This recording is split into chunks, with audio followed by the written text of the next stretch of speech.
उस टाइम पे ऐसा सीन हो गया था कि मैं सुबह उठता था 6 बजे, तो मेरे से करवट भी नहीं ली जाती थी। पहला रिएक्शन यही होता था, आज क्या करके आया है, आज कुछ हाँ। किया है क्या, लड़ाई की है क्या, आज होमवर्क नहीं किया है क्या, आज ये है क्या, आज वो है क्या। हाँ। तो ये सब होता रहता था।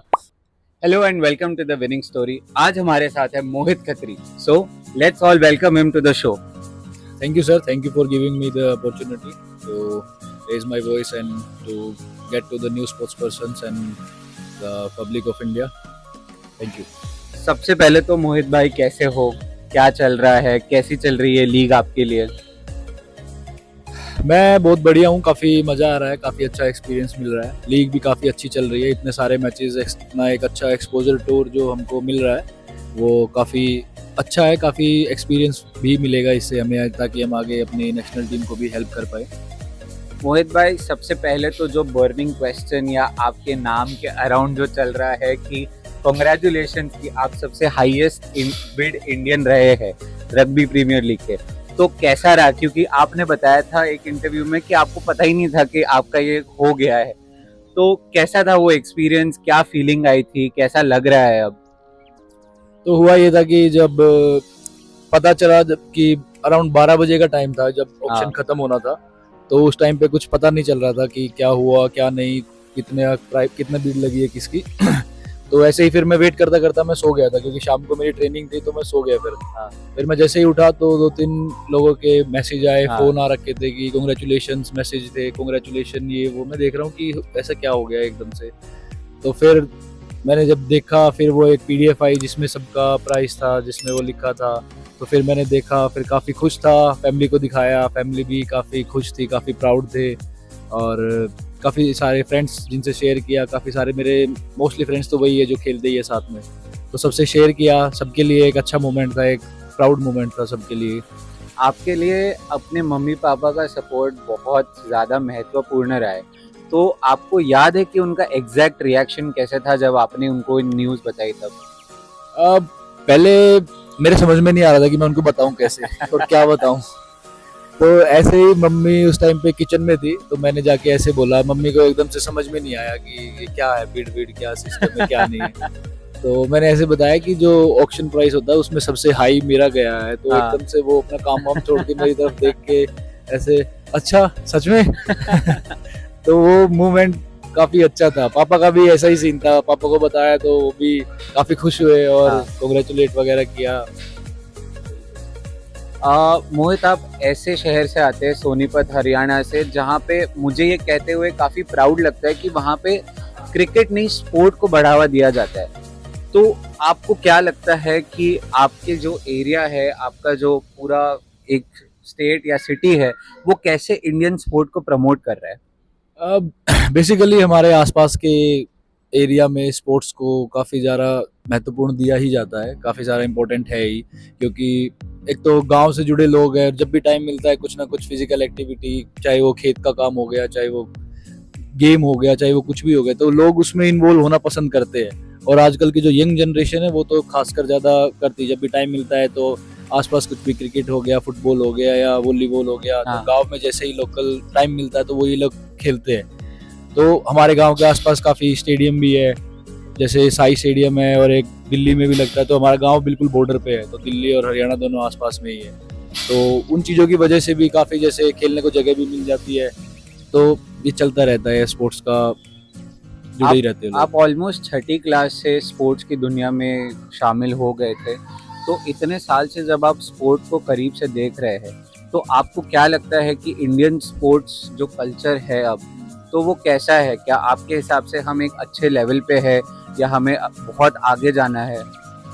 ये लेवल अभी भी सही है, बट हमें और बहुत ज़्यादा आगे जाने की ज़रूरत है। ऐसा नहीं है कि अभी लेवल सही नहीं है, बट चीज़ें ये है कि अभी एक लेवल पे है, बट हमको इसको इम्प्रूव करते करते ही आगे बढ़ना पड़ेगा। आगे देखना पड़ेगा कि अगर हमें किस लेवल पर खेलना है, तो उस लेवल से ही हमको ट्रेनिंग, ग्राउंड अवेलेबिलिटी और सारी चीज़ों की तैयारी उसी हिसाब से करनी पड़ेगी। 15 साल का आपका जो रग्बी करे, ऑलमोस्ट 14-15 साल का जो रहा है, तो शुरुआत मतलब छोटे मुकुट से लेके जिस दिन उसको ये पता चला कि वो इंडिया का कैप्टन बनने वाला है, तो उस टाइम का कैसा फीलिंग था, क्या रिएक्शन था, क्या लग रहा था? फीलिंग बहुत ही अच्छी है। अब कभी भी जब मेरे को थोड़ा बहुत टाइम मिलता है तो मैं सोचता हूँ कि जब स्कूल में ज्यादातर मेरे पेरेंट्स को बुलाया जाता था कि आज आपके बच्चे की लड़ाई हो गई है, आज आपके बच्चे ने ये कर दिया है, आज होमवर्क नहीं किया है, आज ये नहीं, आज वो नहीं। तो उस टाइम पे मैं अवॉइड करता था घर पे बताना कि आज आपको स्कूल में बुलाया है। और जब भी मैं बताता था तो वो यही पहला रिएक्शन यही होता था, आज क्या करके आया है, आज कुछ हाँ। किया है क्या, लड़ाई की है क्या, आज होमवर्क नहीं किया है क्या, आज ये है क्या, आज वो है क्या। हाँ, तो ये सब होता रहता था। तो उस टाइम के बाद फिर पहली बार रग्बी के थ्रू मेरे पेरेंट्स को बुलाया गया। और मतलब जब हमारी टीम गई थी एक बार, तब वो मेरे लिए बहुत ही प्राउड मोमेंट था कि फाइनली मेरे पेरेंट्स को मेरे लिए किसी अच्छे कोज के लिए बुलाया गया है हमारे रग्बी इंडिया फेडरेशन के द्वारा।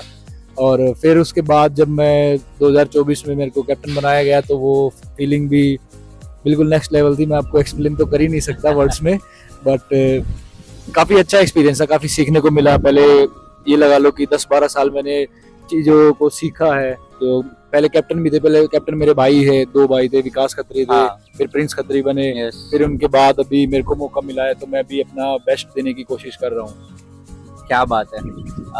आपने फेडरेशन के बारे में बात की एंड हमें पता ही है कि फेडरेशन बस अभी रिसेंट टाइम्स में सपोर्ट करने लगा है। तो as a international rugby player जो देश को फ्रंट एंड से लीड कर रहा है, आपको लगता है कि हमारे पास उतना इंफ्रा, उतनी फैसिलिटी या उतनी अपॉर्चुनिटीज है आप एज अ रग्बी प्लेयर या इंडियन रग्बी स्पेस में? नहीं, फेडरेशन तो स्टार्टिंग से ही सपोर्ट कर रही थी, बट फेडरेशन का भी वो अलग से सीन होता है, स्पॉन्सर, मिनिस्ट्री एंड ऑल। तो वो अभी मिनिस्ट्री के साथ भी जुड़ गया है हमारा गेम काफ़ी सालों से। तो अभी काफ़ी अच्छी चीज़ें, काफ़ी अच्छा इंफ्रास्ट्रक्चर, जैसे रहने को स्पेस हो गया, अच्छा ट्रेनिंग ग्राउंड मिलने लग गया है, अच्छी डाइट मिलने लगी है, और काफ़ी प्लेयर्स को काफ़ी जो भी कैंप में जाते हैं उनको थोड़ा बहुत रिइंबर्समेंट, कुछ पैसा मिलना भी स्टार्ट हो गया है। तो ये पहले बिल्कुल नहीं होता था इतना।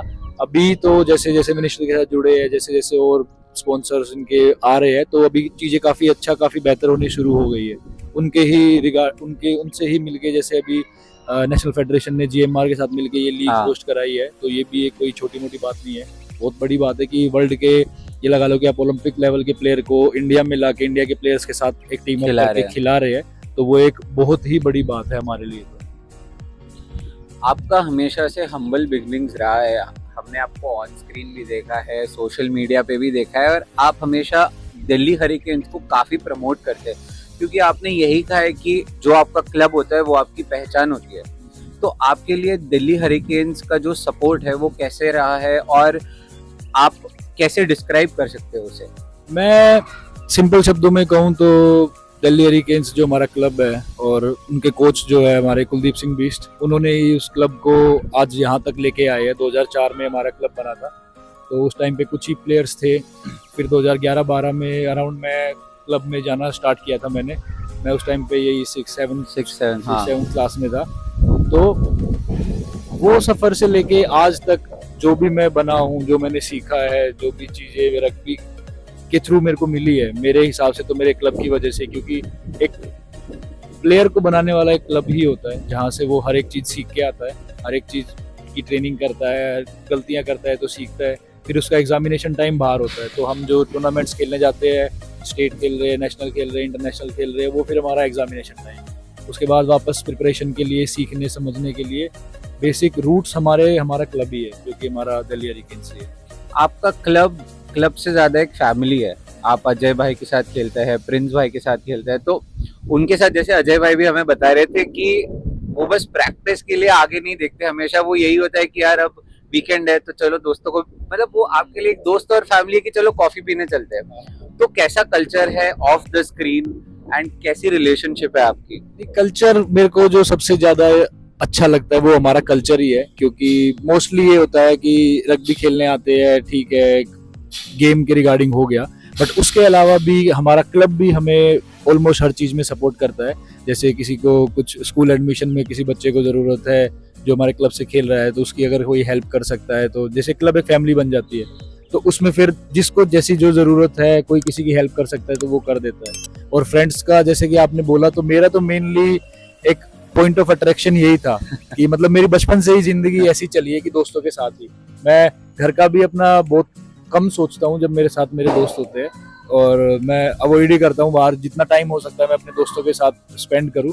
तो मेनली वही चलता है कि जब भी वीकेंड होता है, ट्रेनिंग होती है, तो ट्रेनिंग रग्बी भी एक पॉइंट है कि हाँ इसके लिए मैं ईगरली वेट करता हूँ। बट उससे भी ज़्यादा कि हाँ मैं मेरे दोस्त मिलेंगे मेरे को, उनके साथ खेलने को मिलेगा, फिर उनके साथ कहीं कॉफ़ी पे कहीं खाने हाँ। पे जाएंगे, तो ये भी काफ़ी अच्छा कल्चर है।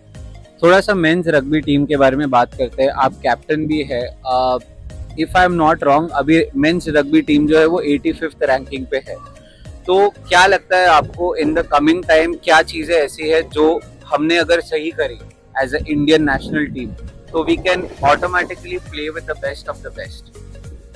अभी जो गैप है वो बहुत लंबा है, तो इसको कवर करने के लिए बहुत सारी चीज़ें हमें करनी पड़ेंगी, और हमारी नेशनल फेडरेशन काफ़ी सारी चीज़ें कर भी रही है, जैसे अच्छे कोचेस को लाना और एक्सपोजर टूर कराना। एक्सपोजर टूर यानी कि आप जो आपका टूर्नामेंट के काउंट नहीं होता, बट आप प्रैक्टिस मैचेस कहीं पे भी खेलने जाते हो किसी भी टीम के साथ, कहीं अच्छी जगह पे कैंप लगाना, 10-15 दिन का कैंप लगाया, एक टूर्नामेंट खेला, तो ये चीज़ें काफ़ी हेल्प करती है हमारी परफॉर्मेंस को बूस्ट करने हाँ, में। हाँ। तो फिर ऐसे ही अब ये भी एक बहुत ही अच्छा एक्सपोजर है कि हम अगर जीएमआर ये लीग में हम अगर बेस्ट प्लेयर्स के साथ खेलेंगे, तो ऑटोमेटिकली हमें भी दिखेगा कि वर्ल्ड स्टैंडर्ड कहाँ है और हम कहाँ पे है और हमें कितना काम करने की ज़रूरत है। तो उसी हिसाब से चीज़ें फिर चेंज होंगी और हम उस पर काम करना शुरू करेंगे। बहुत अच्छी बात कही आपने। एंड मेजरली मुझे इसी बात पे स्ट्रेस करना है कि अपॉर्चुनिटी तो पहले ऐसा था कि आपको मतलब जो टीम थी उनको बस साल में 1 या 2 बार अपॉर्चुनिटी मिलती थी।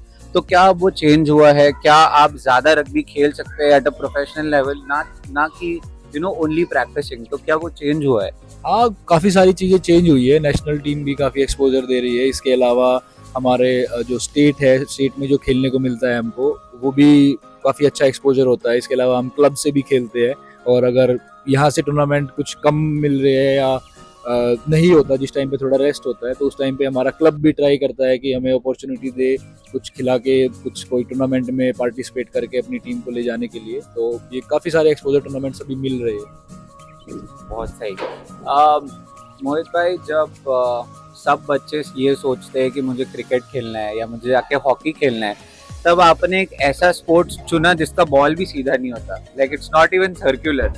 तो ऐसा क्या था जो आपने ये डिसीजन ले लिया कि नहीं, मेरे को स्टैंड आउट करके रग्बी खेलना है? क्योंकि आप जहाँ से आते हैं वहां पर ज्यादा कबड्डी, खो खो या जो मर्ड स्पोर्ट्स है वो ज्यादातर फेमस है, तो रग्बी क्यों? बेसिकली जब मैंने स्टार्ट किया था तो इतना कुछ सोचा नहीं था, क्योंकि जो मेरे बड़े भाई है वो रग्बी खेलते थे पहले, जिनका नाम विकास खत्री है। तो उन्होंने ऐसे ही एक दिन बैठे थे तो बोल दिया कि ये चलो एक दिन मैं तुम्हें रग्बी खिला के लेके आता हूँ। तो बस उनके साथ जाना स्टार्ट किया। अब उस टाइम पे ऐसा होता था कि भाई ने बोला है तो चलो भाई चलते हैं, क्या क्या कर सकते हैं। तो ये सीन था कि गए, उस टाइम देखा, फिर ऐसे ही जाने लगे, जाते जाते हैबिट बन गई, हैबिट से फिर पैशन बन गया। तो वो सोचने समझने फैमिली का में कोई कोचिंग साइड में भी थे, आपने वही बताया है, वही है अभी। अच्छा। तो हम बेसिकली 4 भाई है, हाँ। तो विकास, नीरज, प्रिंस और मैं। तो विकास जो है वो अभी रिटायर होके प्लेइंग से अभी वो कोचिंग टीम में हेल्प करते हैं, नेशनल टीम के और हमारे क्लब टीम के भी। और प्रिंस, नीरज और मैं अभी खेल ही रहे हैं। तो उन्होंने बस वही था कि जब गेम स्टार्ट कर दिया तो फिर इतना सोचने समझने का टाइम नहीं मिला कि यही क्यों या यही क्यों, ये कोई और गेम क्यों नहीं। फिर इस गेम से ही इतना प्यार हो गया कि बस इसको छोड़ने का मन ही नहीं किया। कुछ रीजन मिला ही नहीं कि इसको छोड़ के कुछ और गेम कर सकूं मैं। सारे प्लेयर्स के लिए एक चीज बहुत ज्यादा ट्रिकी होती है मेरे हिसाब से, I think that is the right word, that is injury in the sport. और आप एक ऐसे स्पोर्ट से बिलोंग करते हैं जहाँ पे फिजिकल कांटेक्ट बहुत ज्यादा है। तो how do you tackle with this कि आप कैसे अपना, क्योंकि it's not just the physical body जो it suffers, it's a mental thing also. अगर आपको एक इंजरी हो गई और आप ऑलमोस्ट काफी टाइम तक स्पोर्ट से दूर रहते हैं तो आपकी मेंटल हेल्थ पे भी अफेक्ट होता है। तो आप कैसे खुद को सेन रखते हैं, या कैसे ये इंजरी प्रोन चीज से you keep your distance? Basically इसका जब इंजरी होनी है तो वो तो होगी ही, उसका तो कोई वो नहीं है। हाँ। बट इसके लिए हम काफ़ी सारी चीज़ें, जैसे हमारी स्ट्रेंथ ट्रेनिंग हो गई, इंजरी प्रिवेंशन वो हो गया, तो ये हम अपने वर्कआउट शेड्यूल में या ट्रेनिंग शेड्यूल में ऐड करते हैं। तो जैसे कि अच्छा वार्म अप करना, अच्छी मोबिलिटी करना, तो इससे इंजरी के रिस्क कम हो जाते हैं। ये तो मैं कहूँगा नहीं कि ख़त्म हो जाते हैं, क्योंकि इंजरी कभी भी कहीं भी हो सकती है, कॉन्टैक्ट गेम है जैसे कि आपने बताया, तो वो रिस्क थोड़ा कम हो जाता है कि आप अगर अच्छे से वार्म अप हो, अच्छे से आपकी बॉडी रेडी है कॉन्टैक्ट के लिए, तो वो काफ़ी हद तक कम हो जाता है। But Okay. अगर जब भी इंजरी हो जाती है तो अपने आप को मेंटली स्टेबल रखना इस गेम में बहुत ही जरूरी है, क्योंकि ये स्पोर्ट्स पर्सन की लाइफ में ही सबसे बड़ा शब्द जो मैं कहूँगा वो पेशेंस है, कि अगर आपको बिल्कुल। इंजरी हो गई तो आपको पेशेंस ही रखना पड़ेगा। क्योंकि सब ही, मैंने काफी खुद में भी ये चीजें नोटिस की है कि जब भी कुछ इंजरी हो जाती है तो सब्र नहीं है, पेशेंस नहीं है बिल्कुल भी। ये रहता है कि जल्दी से जल्दी, जल्दी हाँ, मैं वापस वापस जाना फील्ड है। पे जा पाऊँ। तो बस वही चीज है इसका, ज्यादा से ज्यादा तो इंजरी प्रिवेंशन और अपना स्ट्रेंथ ट्रेनिंग वगैरह ही है, और बाकी तो आई थिंक वो हर स्पोर्ट्समैन के लिए, क्योंकि हमें ऐसा लगता है कि यार we want to suffer that pain. वो मजा आता है कि नहीं यार, मुझे बस स्पोर्ट के नजदीक रहना है, ठीक है दर्द हो चलेगा बट स्पोर्ट के पास रहना है। आगे बढ़ते हुए आपने बताया कि आपको पोलप्ला काफी पसंद है, तो पोलप्ला की ऐसी कौन सी एक चीज है जिसकी वजह से मतलब आप चाहते हैं कि वो आप सीख ले? अब पोलप्ला मेरे हिसाब से इस टूर्नामेंट में सबसे एक्सप्लोसिव, जो सबसे तेज बंदे हैं कि अपने मैक्सिमम स्पीड बहुत ही जल्दी गेन कर लेते हैं। और बाकी तो ये गेम के रिगार्डिंग था, बाकी तो उनका बात करने का तरीका, समझाने का तरीका बहुत ही अच्छा है। जब भी कुछ चीज पूछने जाते तो 2-3 बातें एक्स्ट्रा ही बता के भेजते हैं कि हाँ ये भी कर सकते हैं, ये भी हाँ। कर सकते हैं। तो वो एक बिल्कुल डाउन टू अर्थ बंदा है, तो इसलिए मेरे को वो काफी पसंद है।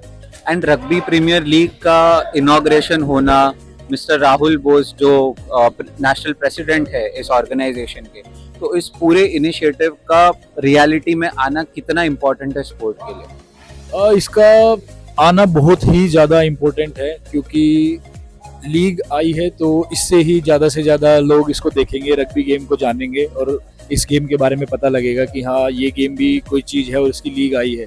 तो इससे ही और ज़्यादा हमें स्पोर्ट्स पर्सन मिलेंगे, कुछ और नए बंदे मिलेंगे जो आके स्पोर्ट्स के साथ जुड़ सके और हमारे गेम को आगे लेके जा सके। तो इस साल नहीं तो अगले साल, नहीं तो अगले साल जब लीग चलेगी तो काफ़ी ज़्यादा कॉम्पिटिटिव भी होगी और काफ़ी ज़्यादा प्लेयर्स भी इसमें आएंगे, तो उनको भी एक अच्छा ये कह सकते हैं अपॉर्चुनिटी मिलेगी अपनी परफॉर्मेंस दिखाने के लिए या गेम खेलने के लिए। तो गेम भी काफ़ी पॉपुलर होगा, मेन चीज़ तो वही है। इंडिया में अगर कोई एक छोटा बच्चा अगर ये देख रहा होगा तो उसके लिए आप क्या मैसेज देंगे कि उसको रग्बी ही क्यों चुनना चाहिए? बेसिकली रग्बी ने एक पूरा पाथवे बना दिया है, ऐसा कोई पॉइंट नहीं है कि आपको यहाँ से स्टार्ट करना है या यहाँ से नहीं, तो कहीं से भी किसी भी एज से आप स्टार्ट कर सकते हैं। हमारे गेम में एक सबसे बड़ी बात है कि हर बॉडी शेप साइज के लिए एक पर्टिकुलर पोजीशन है कि आप ज़्यादा हाइट लंबी है, हाइट छोटी है, वेट ज़्यादा है, वेट कम है, तो वो हर एक चीज़ को फिक्स करने के लिए एक ना एक पोजीशन बनाई गई है। तो आप कैसे भी हो उसमें गेम में फिट हो सकते हो। और जाने से पहले हमारी एक बहुत स्पेशल सेगमेंट होती है जिसको हम कहते हैं TWS segment, the winning story segment. तो एक कहानी, एक पल, एक मोमेंट अगर कोई आपको याद हो जो आपके दिल के बहुत करीब है। मैं अपनी एक इंजरी की स्टोरी शेयर करना चाहता हूँ, क्योंकि 2020 का टाइम था लगभग, तो उस टाइम पे मेरे को साइटिका पेन हो जाता है। साइटिका में बेसिकली आपके लोअर बैक के और हिप की मसल्स कुछ टाइट होके एक नर्व जाती है जो पूरे पैर में नीचे तक जाती है, वो ब्लॉक हो जाती है, तो उसमें ब्लड सर्कुलेशन थोड़ा कम हो जाता है। उसकी वजह से ये पूरा एरिया नम और पेन फील होना शुरू हो जाता है इसमें। तो वो मेरे को हो गया था उस टाइम पे, और उस टाइम पे मैं एक जिम में भी काम करता था एज अ ट्रेनर। यस। तो उस टाइम पे ऐसा सीन हो गया था कि मैं सुबह उठता था 6 बजे, तो मेरे से करवट भी नहीं ली जाती थी, जैसे लेटा हुआ हूँ वैसे ही सीन था, और मेरे को उठ के जाना है, क्लास लेनी है, और फिर कभी अगर वीकेंड है तो मेरे को रग्बी ट्रेनिंग पे जाना है। तो वो फेज मेरे लिए एक ऐसा था कि मैं जब भी याद करता हूँ मेरे को वो दर्द का एहसास होता है। तो फिर मैंने काफ़ी जगह फिजियोथेरेपिस्ट से, SNC ट्रेनर से काफ़ी जगह दिखाया वो, बट जब तक उनकी थेरेपी चल रही है, जब तक ट्रेनिंग चल रही है तो वो पेन ठीक रहता है, जब तक मैं मेडिसिन कुछ खा रहा हूँ उनकी तो ठीक रहता है। उसके बाद जब भी ट्रेनिंग करना स्टार्ट कर देता वो फिर से पेन आ जाता। तो ऐसे ही इसी दर्द में ही मेरे को एक मौका मिला था दुबई सेवन्स में, जो इन्विटेशनल टूर्नामेंट होता है, वहाँ पे हमारे साउथ अफ्रीका के क्लब कोच आए थे, वो अपने क्लब से हमें खिलाने के लिए ले गए थे। बट उस टाइम पे वो मेरा पेन बिल्कुल पीक पे था, और फिर भी मेरे को ये लगा कि मेरे को ये मौका मिला है तो मेरे को ऐसे छोड़ना नहीं चाहिए। तो मैं गया वहाँ पे, और मेरे को आज भी याद है कि जब मैं दुबई एयरपोर्ट पे जा रहा था तो जैसे मेरे को 2 मिनट वॉक करनी है, फिर मेरे को रेस्ट चाहिए, मेरे को बैठना है, वैसे चला नहीं जा रहा था। फिर मैं 2 मिनट चल रहा हूँ, बैठ रहा हूँ, 2 मिनट चल रहा हूँ, बैठ रहा हूँ। वहाँ पे मेरे साथ ये मेरे भाई भी गए थे, नीरज गया था, प्रिंस था, और एक दीपक मेरा दोस्त था वो भी गया था। तो वो फेज बिल्कुल ऐसा था कि वो दर्द मैं अभी भी फील कर सकता हूँ कि कैसा होगा। 2 मिनट चलना है, फिर मेरे को रेस्ट चाहिए। फिर वहाँ पे टूर्नामेंट में पेन किलर लेके गया था, वहाँ पेन किलर खा खा के मैं मैच खेल रहा हूँ, जैसे तैसे करके मैंने वो टूर्नामेंट निकाला। और फिर वापस आके फिर वही था कि ट्रेनिंग ठीक तो करना ही था। बाहर बैठ के भी देख लिया कि बाहर बैठ रहा हूँ तो ठीक हो नहीं रहा है, अंदर जाने का मन कर रहा है, खेलने का मन कर रहा है। तो वही था, फिर मैंने दर्द में ही अपनी ट्रेनिंग स्टार्ट कर दी, और जैसे तैसे वो ट्रेनिंग करते करते ही वो दर्द अपने आप कब गायब हो गया वो पता ही नहीं चला। आपकी ये स्टोरी एक राइट एग्जाम्पल है कहने के लिए कि जब कुछ पाना है तब कोई फर्क नहीं पड़ता कि क्या आप कितना पेन है क्या है, बस अपना फुल फ्लेजेड देना है। आपकी जर्नी काफी इंस्पायरिंग रही है Mohit. Thank you so much for taking out time for us and we wish you the very best. Thank you sir, thank you so much. Thank you.